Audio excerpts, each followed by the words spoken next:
Stoicism and the art of loving wisely. Have we confused fleeting passion with something eternal? Why do we crave romantic love so deeply yet feel so lost when it slips away? And what did the Stoics, those ancient masters of inner peace, really think about lust, love, and our desperate search for connection? Welcome to Live Stoic. Live strong, where we trade illusions for truth, where emotions are felt but not obeyed, where clarity is power and discipline is freedom. This is not just a channel, it's a mindset. It's a journey of conscious living. Let's begin. Welcome to today's video, where we journey through the timeless teachings of Stoicism to uncover what it truly says about lust, love, and emotional freedom. But before we dive in, a sincere thank you to McLeod for your generous support on Patreon. Your contribution keeps this channel alive and thriving, allowing me to continue sharing these ideas with you. Let's begin by clearing the fog.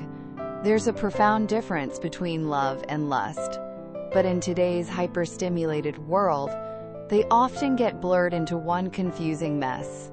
We fall, we ache, we obsess, but do we really understand what we're feeling? For the Stoics, the line was crystal clear.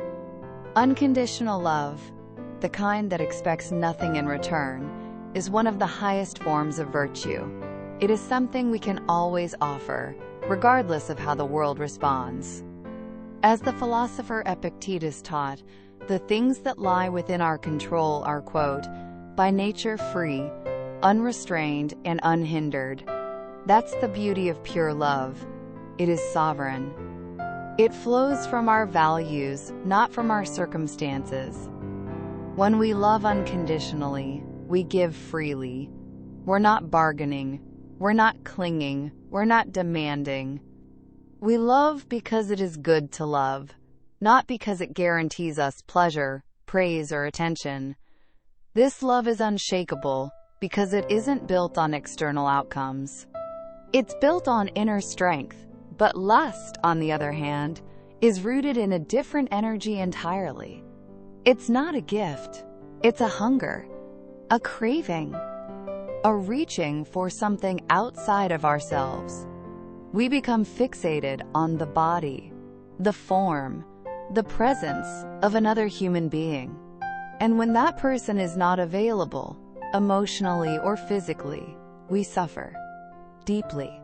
As Epictetus described it, the things outside our control are weak, slavish, restrained, belonging to others. Lust enslaves us. It hands over our peace to someone else's actions, someone else's body, someone else's choice. And in our Western culture, especially in secular societies, this kind of romantic obsession is often glorified. We're told that finding the one will complete us. That romantic love is life's highest goal. It becomes a kind of modern religion, replacing spiritual wisdom with emotional dependency. But here's the trap. When two people fall in love, they often enter what's called the honeymoon phase, a state of euphoria, fantasy, and overwhelming attraction. Everything feels magical. Every flaw is invisible. It's as if nature designed this stage purely to ensure reproduction, an evolutionary bait. But what happens when the spark dims? When the illusions lift? When the person standing in front of you is no longer a fantasy, but a real human being, messy, flawed, unpredictable? Often, people feel cheated, let down. They mourn the loss of that rush and begin searching for a new high, someone else who can deliver that same euphoric experience. In doing so, they abandon the one who no longer provides it. This isn't love. It's consumption. This kind of love is not about the other. It's about the self. It's ego disguised as affection. It clings desperately and fears loss, rejection, change.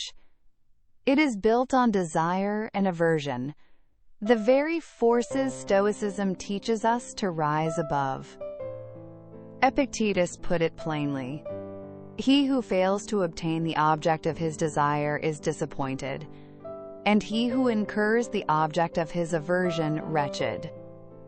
So what does real love look like beyond the thrill, beyond the craving, beyond the storm of emotions? That's where we'll go next.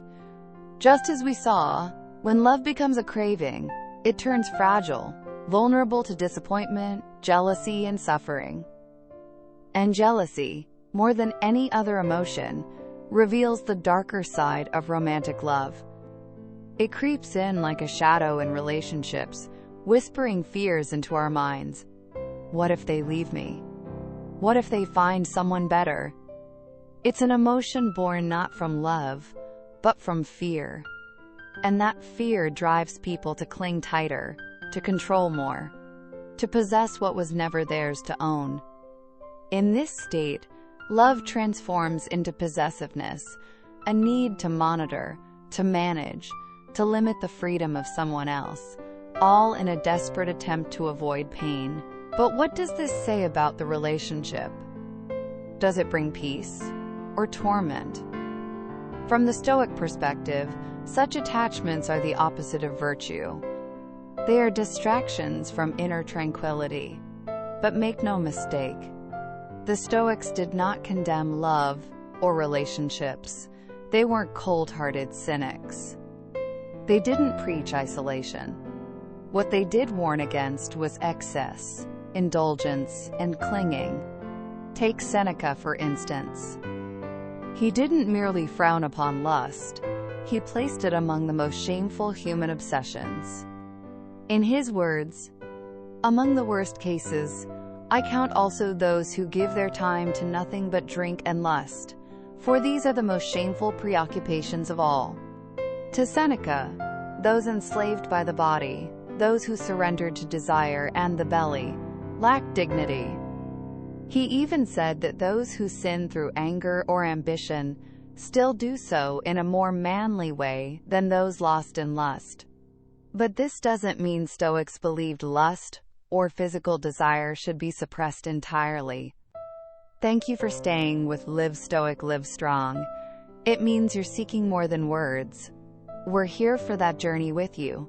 Instead, they viewed it as a preferred indifferent, something that, in moderation, could be enjoyed, but must never control us. Here lies the key: moderation, a fundamental Stoic virtue. It's not about denial, it's about balance. It's about not letting pleasure take the reins. Seneca himself held deep respect for love grounded in virtue, in commitment, duty, and mutual growth.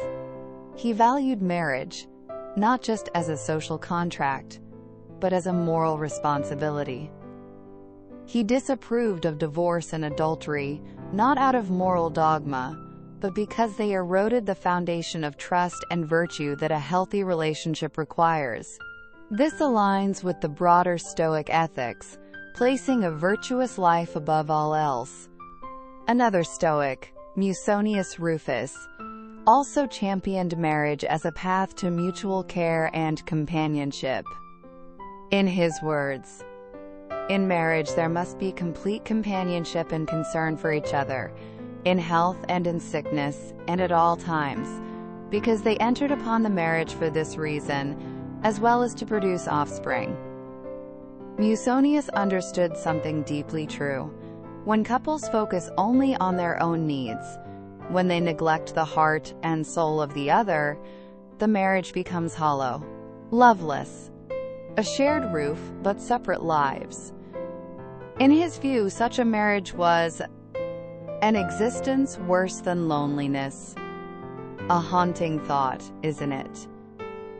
Even though the Stoics embraced love and meaningful connection, they reminded us of a painful truth. We must not cling to the things we love. Why? Because no matter how much we care, people are not ours to keep. A spouse, a child, a dear friend, even a beloved pet can be taken from us at any moment. As Epictetus taught, we should never say, "I have lost it," but instead, "I have returned it." A gentle, yet powerful reminder. What we love, we hold lightly, not out of indifference, but out of wisdom. So what does that look like in practice? How can we love without clinging, care without fear, connect without losing ourselves? Let's explore that in the next part. We ended the last part with a profound reminder to love deeply, but never to cling. Because in the Stoic view, everything we love is only temporarily ours. So what happens when something, or someone, we cherish is taken from us? Here's what the Stoics would say. Is your child dead? It is returned. Is your wife dead? She is returned. End quote. It sounds harsh at first, even heartless. But when you sit with it, the wisdom unfolds. The Stoics weren't advocating emotional numbness. They were teaching us to see life with clear eyes. Everything we hold dear, our relationships, our families, even our own bodies, is not truly ours to keep. We're merely stewards for a while. And when the time comes, we must let go with grace. For those who constantly worry about betrayal, about a partner who might one day cheat or leave, this Stoic mindset can be liberating. If such a thing happens, the Stoics would tell us, this is not a loss. It is simply a return. What was never fully in your control has followed its natural course. At the heart of it all lies a powerful idea. Stoic love is not about possession. It's about virtue. A relationship, whether a marriage or a lifelong companionship, is not meant to be a cage of desire or control. It is meant to be a vessel of goodness, a shared pursuit of virtue. Think about what marriage can offer at its best. Care, loyalty, cooperation, and the sacred task of raising the next generation. That's no small thing. It's a moral project, not just an emotional bond. This concept isn't unique to Stoicism. It resonates across the great spiritual traditions of the world. In both Christianity and Islam, marriage is honored not just as a romantic connection, but as a moral framework, a rightful way to express both love and desire in a responsible, meaningful way.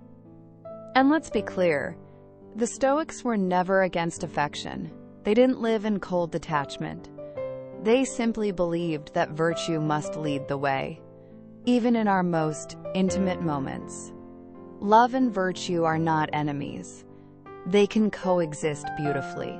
Even lust, as unpredictable and intense as it is, can have a place in the virtuous life, so long as it is not excessive. The key is not to reject desire entirely, but to master it. To enjoy it wisely, without being ruled by it. Let's be honest, isn't there something higher than a night of pleasure? Something deeper than momentary satisfaction? Can we aim not just for passion, but for meaning? Drop your thoughts in the comment section. I'd love to hear your perspective. And now, with these insights in mind, let's move forward and explore how we can apply this Stoic wisdom in our daily emotional lives. So, what is love in the eyes of a Stoic? It's not obsession. It's not control. It's not lust dressed up as longing. Love, true love, is a choice, a commitment to virtue, a steady flame, not a wildfire. It does not chain. It sets free. It does not demand. It gives. And above all, it accepts the reality that nothing is ever truly ours. Not forever. So love with open hands. Hold gently. Care deeply. And when the time comes, return what was never yours to keep, with grace. Because the strongest love is the one that doesn't break you when it ends. It makes you better, wiser, freer. Thank you for your time. If one idea touched you today, come back next time. it may reach deeper. Don't forget to like, subscribe, and share this with someone who needs a quiet moment.